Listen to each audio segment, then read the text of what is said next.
Bom dia a todos. Vamos iniciar a nossa aula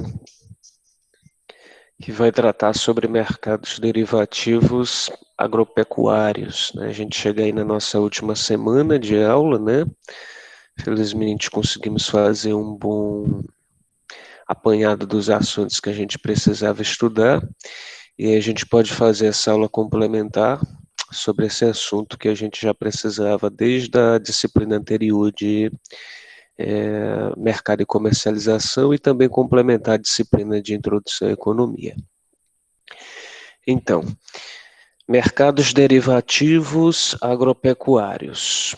Quando a gente ouve essas palavras, o que vem na cabeça de vocês? Qual a interpretação que vocês têm sobre o que se trata?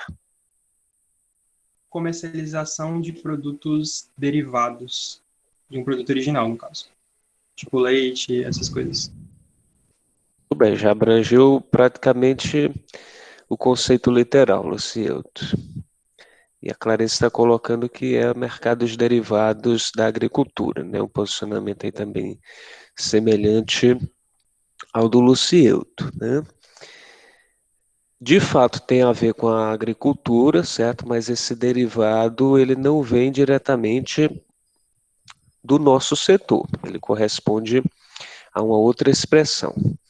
Eu vou iniciar aqui a apresentação e aí a gente vai discorrendo, né, sobre qual a origem afinal dessa palavra derivado e sobre como essas três elas vão se relacionar para tratar sobre esse assunto, né, que está diretamente relacionado à bolsa de valores, né, que a gente já comentou diversas vezes no curso, mas que a gente ainda não tinha tido a oportunidade de estudar diretamente.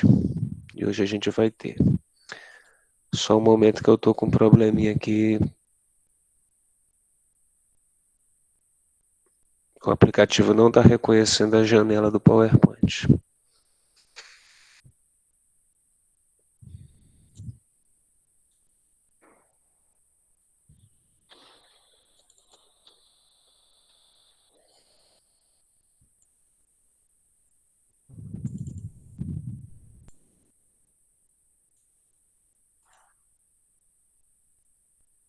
Pronto, agora vai dar certo. Porque esse assunto é um pouco complexo, tá? Não é tão difícil, mas é complexo, tem muitos conceitos.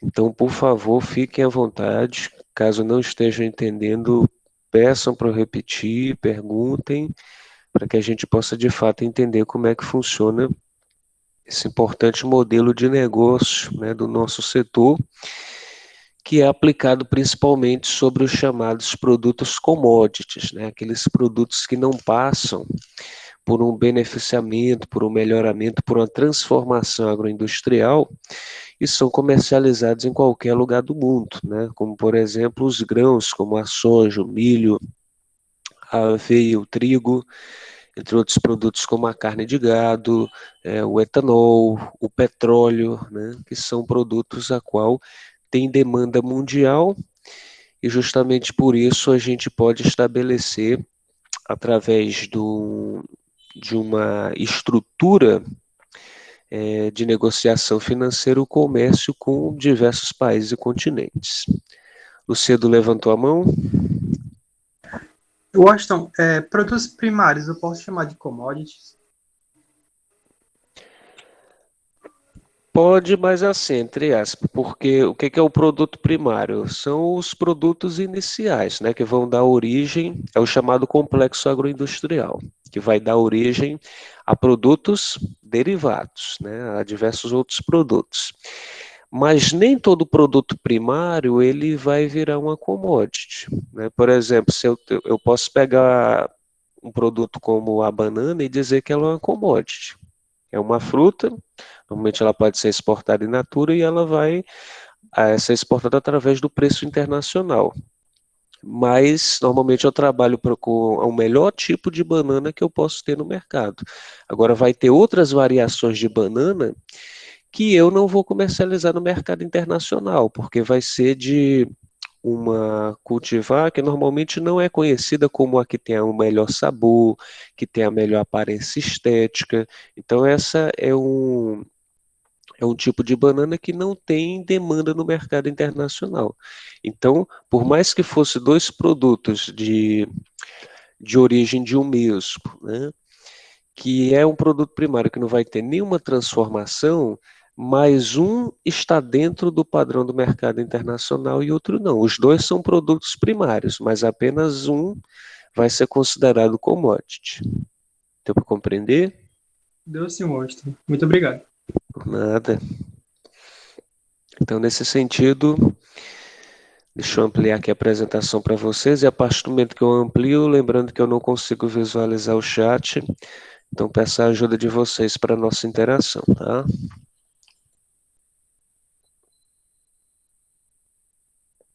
Muito bem. Para entender a importância dos mercados derivativos agropecuários, é preciso a gente relembrar que o nosso setor, o agronegócio, ele é um setor diferenciado de outros, né, porque ele sofre a incidência de pelo menos três aspectos que o diferenciam de outros setores, né? E a gente já conversou muito ao longo do curso sobre esses aspectos. É o fato dos produtos agropecuários serem sazonais, né? Alguns dos nossos produtos não podem ser produzidos durante o ano inteiro. Eles poderem ser acometidos por pragas e doenças, né? Uma praga que surge pode devastar completamente o cultivo de um determinado produto, e as condições climáticas, né, que podem interferir para que uma produção ela seja positiva ou não, né? Mas além desses principais, existem diversos outros, né? Características essas que para outros setores industriais não existe essa preocupação, né? Então, o nosso setor por si só ele já está em desvantagem em relação a produtos industrializados, né, que não são de origem animal, vegetal ou florestal ou aquícola. E aí, nesse sentido, é preciso ter um cuidado muito maior com aspectos de cultivo, de manejo, de armazenagem, né? E aí surgem diversos riscos, né, que podem fazer com que todo esse processo de produção ele seja prejudicado. Então, os mercados derivativos eles vão servir como uma ferramenta de gerenciamento de riscos no agronegócio, ou seja, algo que vai ajudá-lo a poder tomar melhores decisões e afastar esses riscos, né? E aí, como os principais riscos que a gente pode citar, no que diz respeito a, principalmente ao pós-porteira, né, estão os seguintes riscos. O risco de preço, ou seja, de repente, quando eu colho o meu produto e vou começar a revendê-lo, o preço que começa a ser praticado no mercado por alguma situação, ele é mais baixo do que os custos de produção que eu tive, né? Então, isso quer dizer que o meu produto vai estar chegando mais caro no mercado e eu vou ter que baixar o preço dele para conseguir vender no mesmo nível de competição com meus concorrentes. Mas quando eu vou fazer isso, obviamente eu vou ter prejuízo, né? Assim como eu posso ter também um mercado cujo produto vai ter um alto valor, por algum motivo, mas os clientes vão deixar de comprar porque está muito caro, né? Então, o risco de preço ele é constante no setor do agronegócio. Outro risco que está atrelado ao nosso setor é o risco de crédito, que é a possibilidade de eu não conseguir financiamento para a minha produção, né? O produtor precisa comprar insumos, precisa fazer manutenção em máquina e equipamentos, contratar funcionários e precisa de crédito rural, de dinheiro que é disponibilizado pelos bancos e pelas cooperativas de crédito para poder ter dinheiro para financiar a sua produção no seu ano de lavoura, de produção. E podem acontecer alguns problemas em relação à garantia desse crédito, como aconteceu esse ano, do orçamento do governo não ter sido aprovado a tempo, né? O orçamento do Plano Safra foi lançado na semana passada e nós já estamos em junho, né? Em junho já é o período onde muitos produtores, principalmente aí do região norte, sudeste do país, já estão colhendo os produtos, ou seja, o dinheiro não foi liberado a tempo para que houvesse a sua aquisição no banco. E o que que aconteceu? Muitos produtores rurais, como não tinham crédito rural liberado, fizeram o empréstimo tradicional, cujas taxas de juros são mais altas. O resultado é que no próximo semestre os produtos agropecuários vão chegar muito mais caros, né, na mesa do consumidor, como já vinha acontecendo e agora vai ficar mais caro ainda, infelizmente, né? Outra situação é que o produtor rural ele vai ficar ainda mais endividado, porque ele pegou um dinheiro que é emprestado com outras taxas de mercado diferentes do crédito rural, que são mais baixas, né? Então, isso é um problema enorme. Então, quando eu não tenho onde conseguir o dinheiro com a taxa adequada para minha, a taxa de juros adequada para a minha atividade, isso pode trazer muitos problemas para a minha produção. Outro risco que eu tenho no nosso setor é a conduta e risco dos contratos, né? Às vezes eu posso fechar contrato com um fornecedor de insumos ou com um cliente que vai comprar os meus produtos, mas eu posso ter falhado, ou meu advogado ter falhado na análise das cláusulas do contrato e eu ser prejudicado de alguma forma, como por exemplo, esse contrato não me dava um seguro para minha produção, caso eu tivesse interferência climática, ou seja, caso a gente estivesse passando por um período de seca e isso prejudicasse minha produção, o contrato poderia ser rescindido pelo cliente, pelo meu contratante, sem que eu recebesse nada por isso, né? Então, essa questão de produção, assinatura, firmação de contratos é algo que precisa de muita atenção do produtor rural. E também há os riscos de produção, né? Que é justamente, seja por qual for o motivo, o produtor não conseguir produzir aquilo que planejou, né? E aí, novamente, pode ser incidências climáticas, incidência de pragas e doenças, problema que tive com os trabalhadores que iriam realizar o meu cultivo e colheita, problemas na estocagem do produto, né, que acabou não sendo estocado, armazenado da forma correta e acabou desenvolvendo pragas e doenças ali dentro mesmo, ou a carga foi roubada quando estava sendo distribuída, né, muitos problemas podem surgir, ou seja, há riscos por todo lado, né? Por isso que esse é um dos setores mais complexos e os produtores rurais, eles são verdadeiros heróis, né?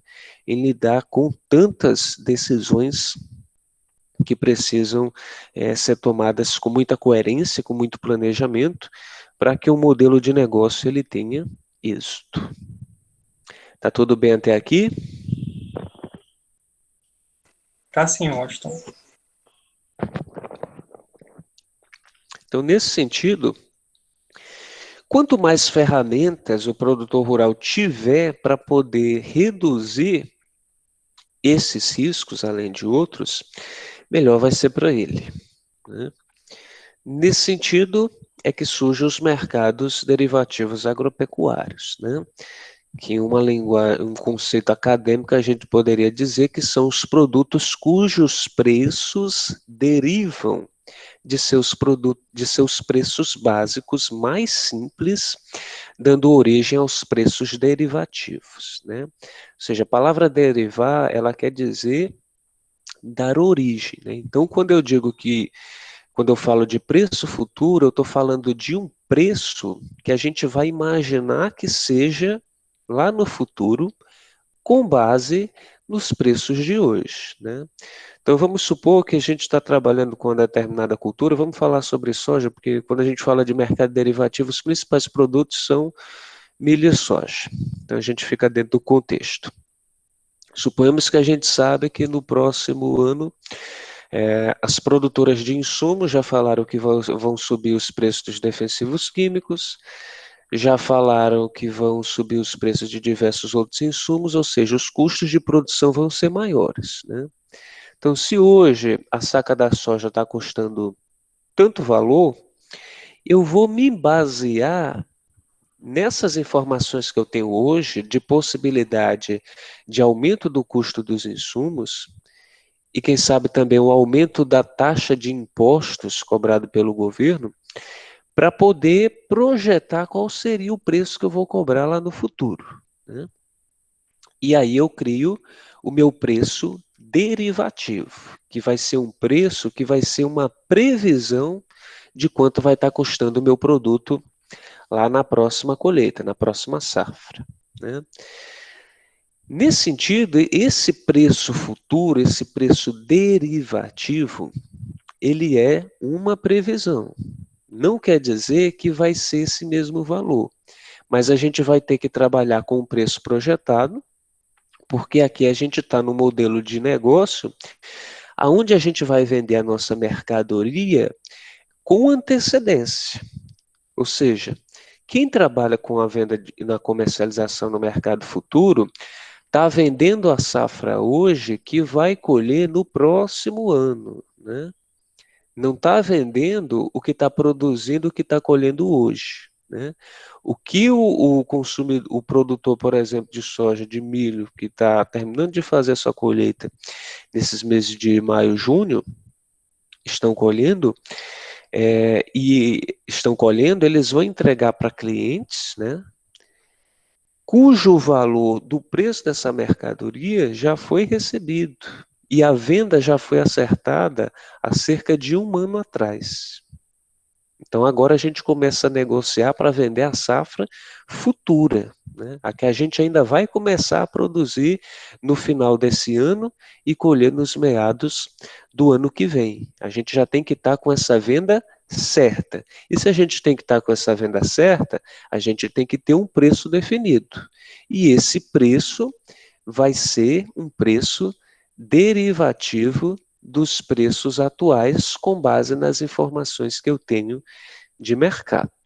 Então é assim que surge o preço derivativo, né? Deu para compreender? Só recapitulando, Agitão, meio que os mercados derivativos, né? Eles são uma estimativa de um preço futuro a partir dos preços atuais, certo? Exatamente. Pronto, obrigado. Por nada. Pessoal do chat aí está confirmando, tá todo mundo entendendo? Gosto. Pois não. Caso os insumos abaixo, tipo, a gente tem um preço fixo, e o custo de produção foi menor esse ano. Eu continuo no mesmo preço ou vai diminuindo de acordo com o custo de produção? Deixa eu ver se eu entendi e você me confirma, tá? Isso quer dizer que os insumos de produção caíram, ou seja, aliás, vão cair, né? Eu projetei um preço alto, só que os insumos de produção caíram, né? Ou seja, quando eu for começar a produzir no final desse ano, os preços já vão estar mais baixos, isso quer dizer que eu vou entregar um produto mais barato, com custo de produção menor para mim. E quando eu fiz o preço derivativo para acertar essa venda para o ano que vem, eu coloquei um preço mais alto, porque eu não consegui prever que o preço dos insumos iriam cair. É isso que você está dizendo? É sim. Pois bem, como a gente conversou, esse preço futuro ele vai ser uma previsão, uma estimativa. Se por acaso ocorrer situações que façam com que o preço do determinado produto no mercado ele esteja mais barato ou mais caro do que o preço que foi projetado, aí vai acontecer um reajuste. Eu vou explicar daqui a pouco como é feito esse reajuste, certo? Esse reajuste para mais ou para menos, ele vai compensar quem está comprando e quem está vendendo. Ou seja, se eu me baseei num preço derivativo E para mim, como consumidor, isso não foi vantajoso, porque o preço do produto se tornou mais caro no mercado internacional, então quer dizer que eu poderia ter tido prejuízo, porque eu vendi o produto mais barato do que ele realmente estava custando, no momento em que eu fui fazer a entrega.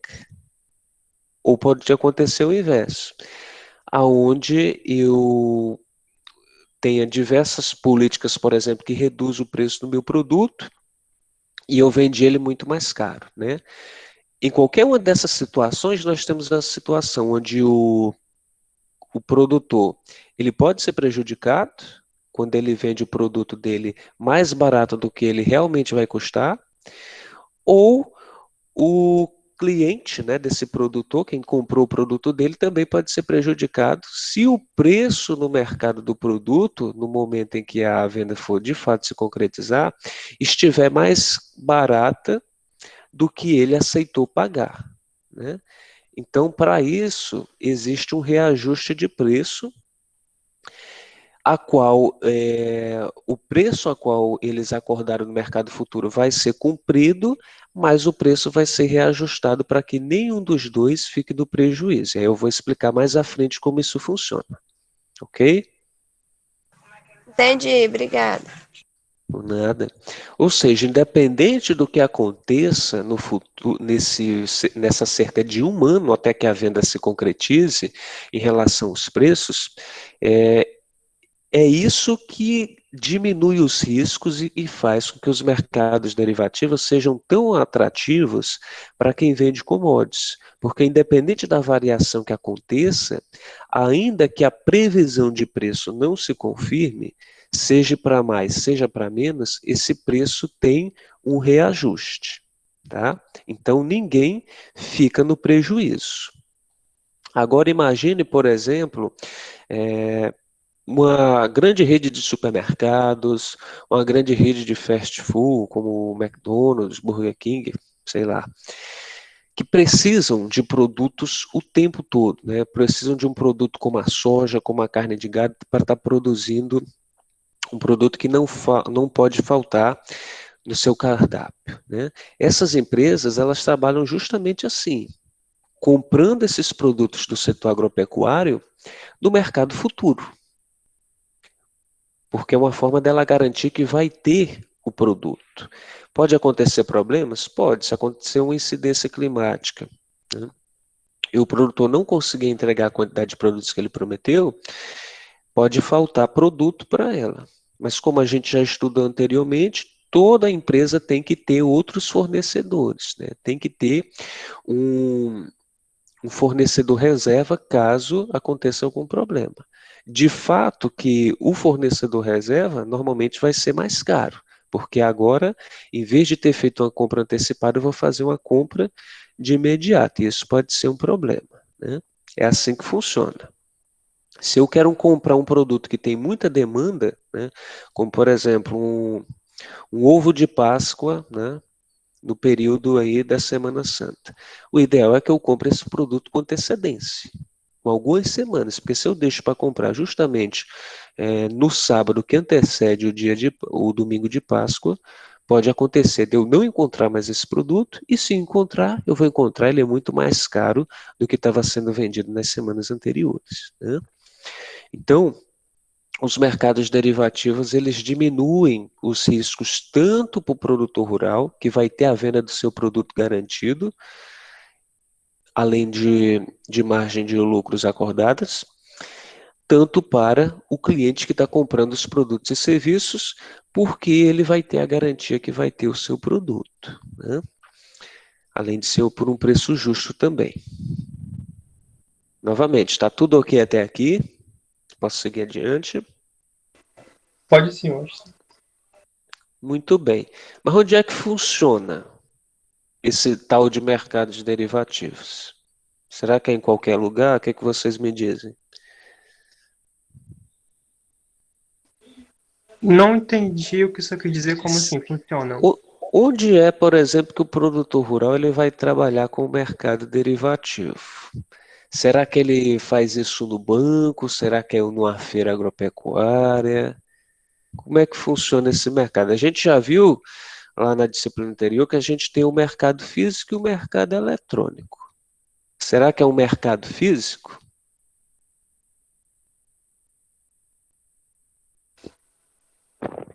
Não sei se responde à pergunta do senhor, mas acredito eu que esse mercado derivativo ele vai ser relacionado à bolsa de valores.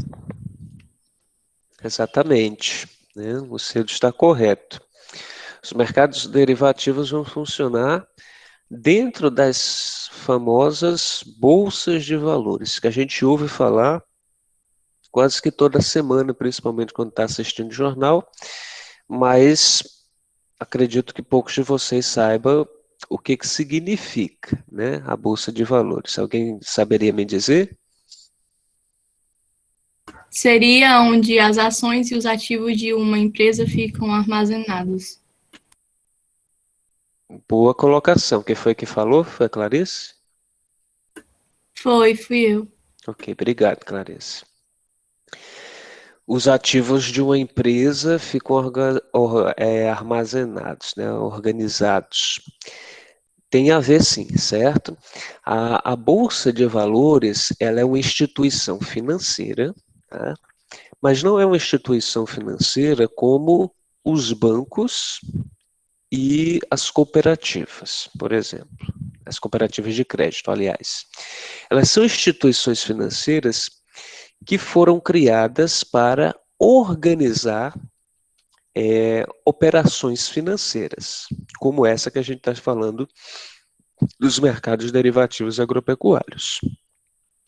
Então, em uma forma acadêmica novamente, né, conceitual, as bolsas de valores elas foram criadas para ser o local onde as negociações ganham voz. E neste contexto, as operações reguladas seriam oficializadas e garantidas por uma entidade sem partido, ou seja, que não está em prol de um ou de outro. E aqui a gente está falando de qualquer tipo de ideologia, de cultura. Estamos falando de uma instituição financeira que não representa ninguém, né? Ela foi criada apenas para organizar e dar credibilidade às negociações, né? Todos nós podemos negociar, né? No mundo globalizado de hoje, eu quero, por exemplo, vender o meu celular, eu abro uma conta no Mercado Livre e tento vender o produto lá, né? Mas isso é uma compra muito simples de um produto, né? Quando a gente está falando de grandes quantidades e volumes de produtos, a gente precisa negociar dentro de um ambiente onde a gente saiba melhor quem são as pessoas e tudo fique devidamente registrado, tá? As bolsas de valores, elas são mais conhecidas pela venda e comercialização de ações de empresas. E aí é justamente o ponto que a Clarice colocou, né? Que é como se ficasse armazenado ali informações relacionadas ao patrimônio das empresas, né? E, de fato, dentro da Bolsa de Valores tem muitas outras instituições que trabalham lá que representam empresas. Então, antes da gente seguir e continuar falando sobre mercados derivativos, né, vamos fazer a separação dessa questão das ações que são negociadas na bolsa, que é importante a gente fazer. A Bolsa de Valores, então, ela serve como um local de encontro para que compradores e vendedores possam comprar e vender com segurança. Todo mundo que vai vender ou comprar na bolsa é alguém que tem um cadastro, é alguém cujo patrimônio e as informações financeiras estão dentro do sistema das pessoas que controlam a bolsa, né? Nós temos uma bolsa brasileira que no caso era a Bovespa, depois se transformou na BMF Bovespa e agora é chamada de B3, que é a sigla para Brasil, Bolsa e Balcão, né? E há bolsas em diversos locais do mundo, né?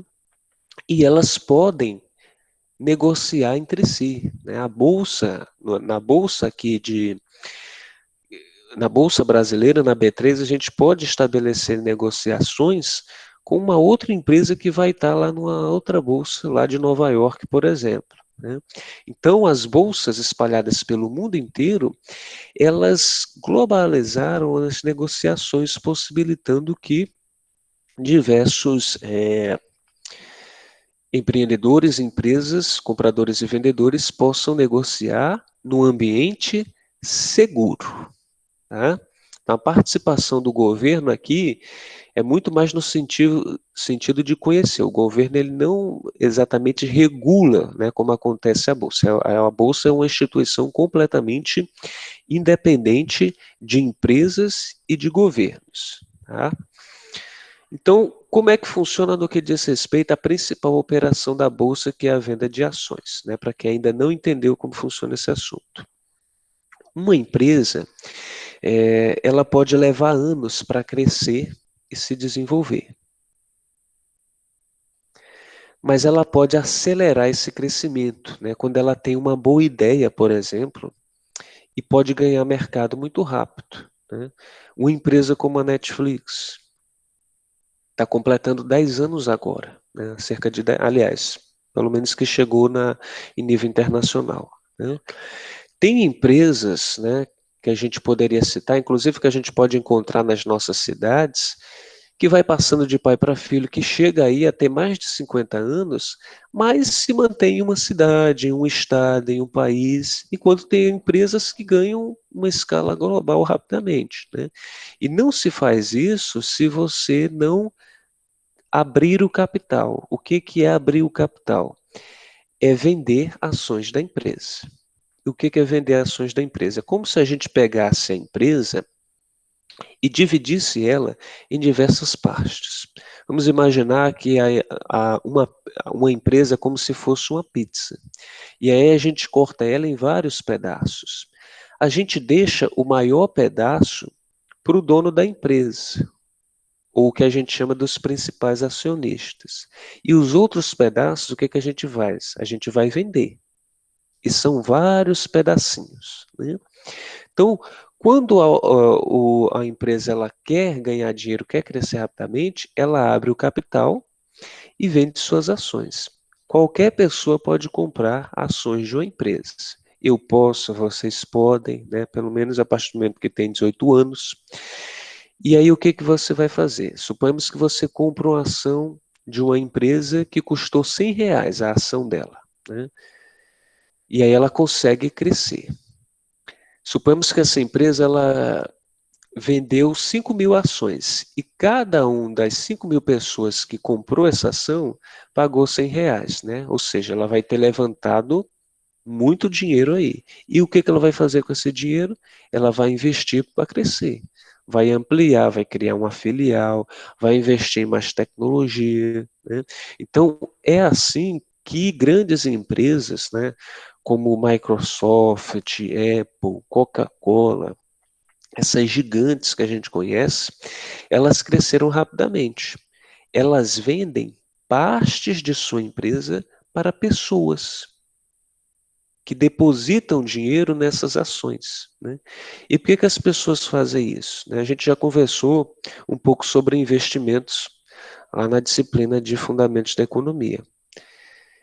Eu posso guardar o meu dinheiro em casa, mas se eu guardo o meu dinheiro em casa, ele não vai me dar rentabilidade, ou seja, ele não vai me render dinheiro. Se eu deixar o meu dinheiro na conta poupança, né, esse dinheiro ele vai recebendo juros, porque quando ele está lá guardado, o banco está utilizando ele para emprestar para outras pessoas. Então ele me paga um determinado valor por eu ter deixado ele lá guardado, né? Tem outras formas de a gente conseguir investir dinheiro, e as ações é uma delas. Eu compro uma ação de uma empresa, a empresa cresce, tem lucro, e ela me paga parte do lucro dela porque eu depositei um determinado valor. E esse valor, o valor que eu vou receber é proporcional ao valor da ação que eu comprei. né? Então, só para citar um exemplo, né? Eu lembro de uma matéria que o investidor depositou, comprou ações no valor de R$ 30.000 da Petrobras, isso no início dos anos 2000, né? R$ 30.000. Quando foi lá por volta de 2007, 2008, quando foi que a Petrobras descobriu as reservas de petróleo do pré-sal, muita gente comprou ainda mais ações da Petrobras e a Petrobras cresceu mais ainda. Esses 30.000 que ele tinha investido se transformaram em mais de R$ 200.000, né? Ou seja, a gente, quando compra ações de uma empresa, pode enriquecer de fato da noite para o dia. Em questões de semanas, de meses, a empresa ela pode conseguir ter um alto valor de mercado e você pode ganhar muito mais lucro investindo em ações do que investindo seu dinheiro depositando no banco, nas contas de poupança, por exemplo, né? Então é algo que é muito atrativo. Até aqui deu para entender? Washington, nas empresas tem um valor fixo, um valor mínimo para ser investido, ou eu posso investir qualquer valor? Por exemplo, Não, numa empresa grande. não. A gente encontra. Não, empresa grande de fato não vai ter um valor normalmente pequeno, né? Mas, como eu falei, as ações de uma empresa ela varia do quão boa essa empresa é, né? Então a gente encontra ações que vai estar na casa dos milhares de reais e vamos ter ações que custam cerca de alguns reais, né? As próprias ações da Petrobras, elas já chegaram a custar cerca de R$ 100 uma ação. Isso pode ser considerado barato, considerando que é a maior empresa do Brasil. Hoje já está bem maior do que isso. Então varia da empresa, né? Quanto mais uma empresa ela tem credibilidade no mercado, maior vai ser a ação dela, ok? Ok. Só que assim como dá para ganhar dinheiro muito rápido, também dá para perder dinheiro muito rápido. E aí eu volto por exemplo que eu dei para vocês. O investidor da Petrobras comprou R$ 30.000 em ações lá no início dos anos 2000.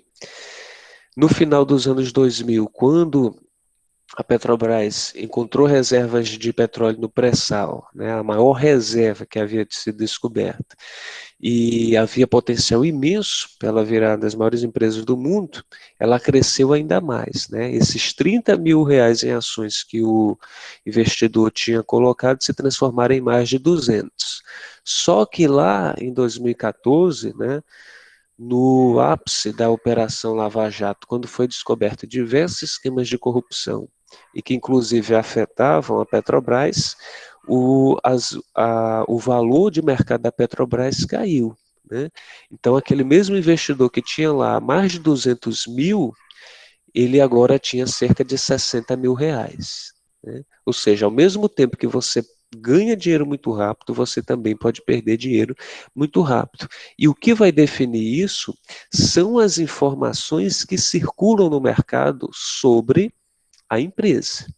Se uma empresa ela tem bom reconhecimento pelas pessoas, né, e os produtos dela são aceitos, são consumidos, ela só tende a valorizar o seu preço de mercado e efetivamente o valor da sua ação e os lucros dos acionistas, que são as pessoas que compraram as suas ações. Mas se alguma coisa essa empresa faz de errado, né, se envolve escândalos de corrupção, tem atitudes que são consideradas como danosas para o meio ambiente, funcionários, né, se envolvem em algum tipo de escândalo, as ações dessa empresa caem, né? Isso quer dizer que quem é acionista que estava tendo lucro pode ter agora prejuízo. Já tivemos gente, por exemplo, que chegou a perder todo o dinheiro que foi investido. Então, é um negócio muito atrativo, mas muito delicado, né?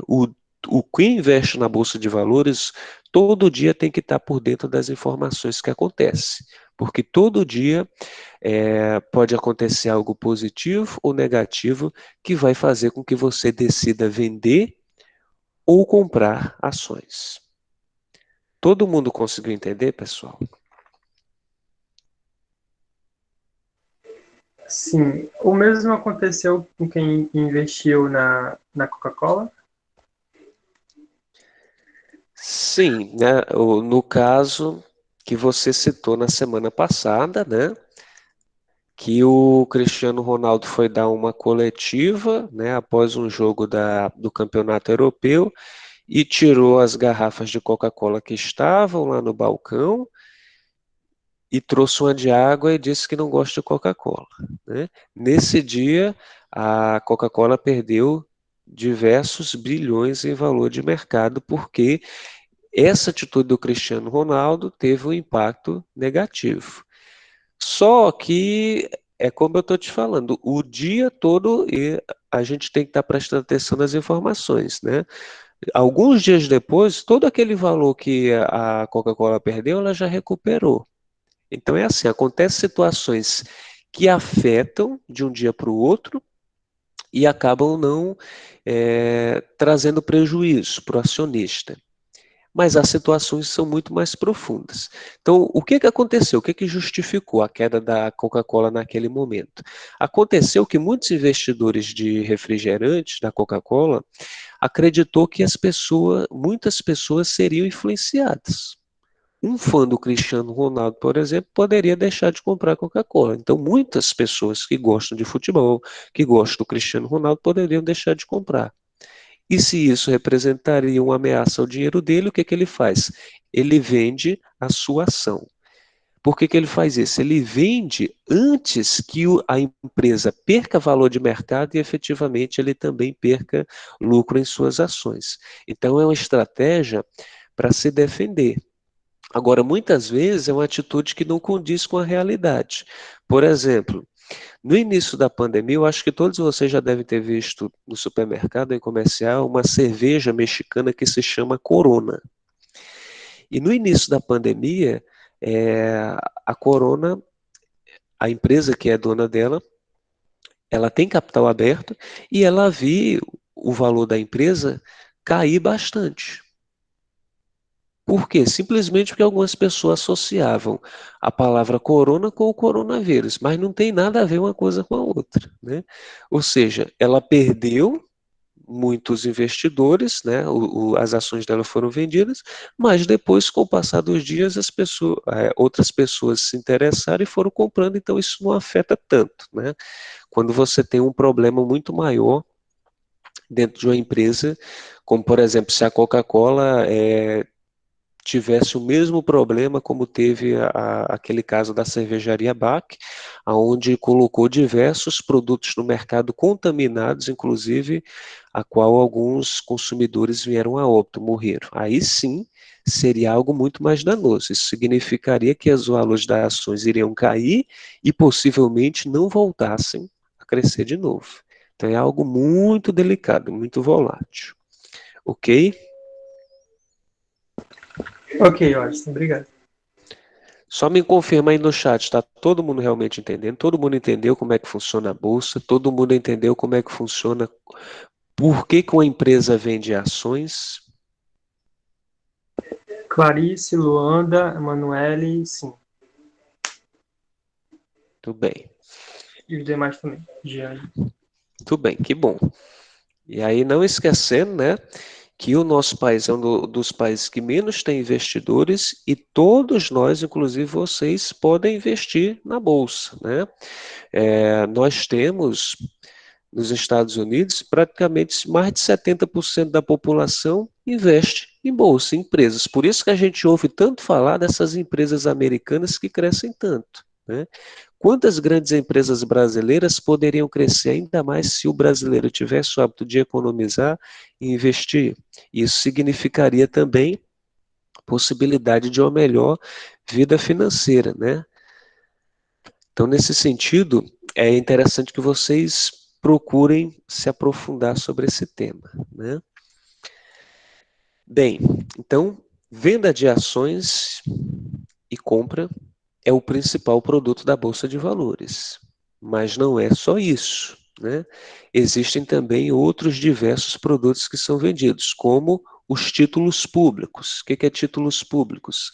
É basicamente a mesma venda de ações das empresas, só que os títulos públicos eles são fornecidos pelos governos. Por exemplo, o governo brasileiro quer construir um centro de controle de doenças epidemiológicos, mas não tem dinheiro para isso. O que ele faz? Ele lança papéis, que a gente chama de títulos públicos, onde qualquer um de nós pode comprar. E esses valores também podem ser de alguns milhares ou de alguns reais, né? Os títulos públicos no país, a partir de R$ 30, você já pode comprar. E aí, qual é o objetivo disso? Muitas pessoas compram e com o valor dessas compras, o governo consegue construir esse centro que ele tem interesse em construir. A partir do momento em que esse centro de controle epidemiológico está gerando pesquisa, inovação, e essas pesquisas estão sendo vendidas, estão sendo negociadas as descobertas de lá, ela está gerando renda, né? E essa renda vem através de impostos, de taxas, e aí o que o governo faz? Ele paga para quem comprou os títulos um valor acima do valor a qual você aceitou pagar, né? Então, se eu comprei um título por R$ 100, daqui a 1, 2, 5 anos, pode variar bastante o tempo do título, eu vou receber um valor bem maior daqueles R$ 100 que eu investi. Ou seja, é uma forma também, título público é uma forma também de você investir dinheiro.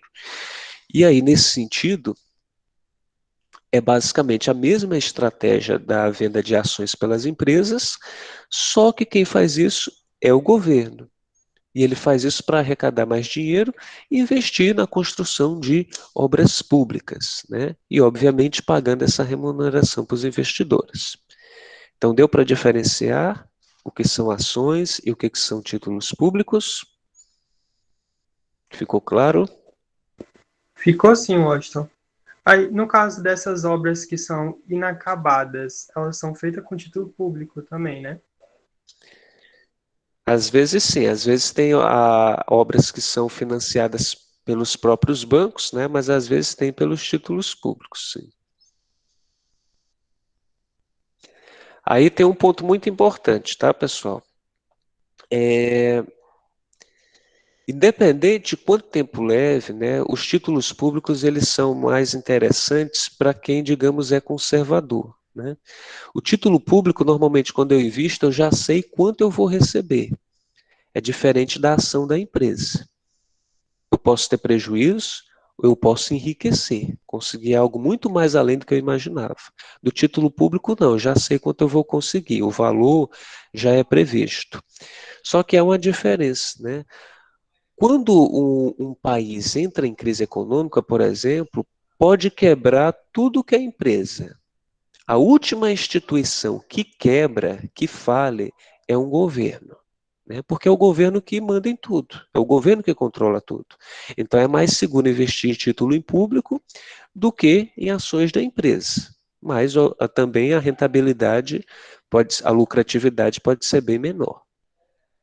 Então, entendido isso, né, eu falei sobre esses dois produtos porque títulos públicos e bolsa de valores são os principais produtos, aliás, perdão, títulos públicos e ações são os principais produtos que são comercializados dentro da bolsa de valores. Mas existem diversos outros, como os títulos imobiliários e os mercados derivativos agropecuários, que é justamente o que a gente quer conversar. Mas aí, o nosso tempo já estourou e, como acordado, amanhã a gente vai continuar essa aula, né? Entendido o que é a Bolsa de Valores, o que acontece lá dentro e quais os principais produtos a qual ela regulariza, vamos agora entender como é que os títulos públicos eles funcionam na sua forma de operação de compra e venda e como é que a gente pode participar deles ou mesmo ser um dos agentes que compra e que vende esses títulos no futuro. Ok? Espero que tenha realmente ficado tudo claro, tá? Para que a gente possa iniciar a nossa conversa amanhã exatamente desse ponto que paramos. Eu vou disponibilizar agora o link para o formulário de frequência de vocês e desejo uma ótima semana a todos. Até amanhã.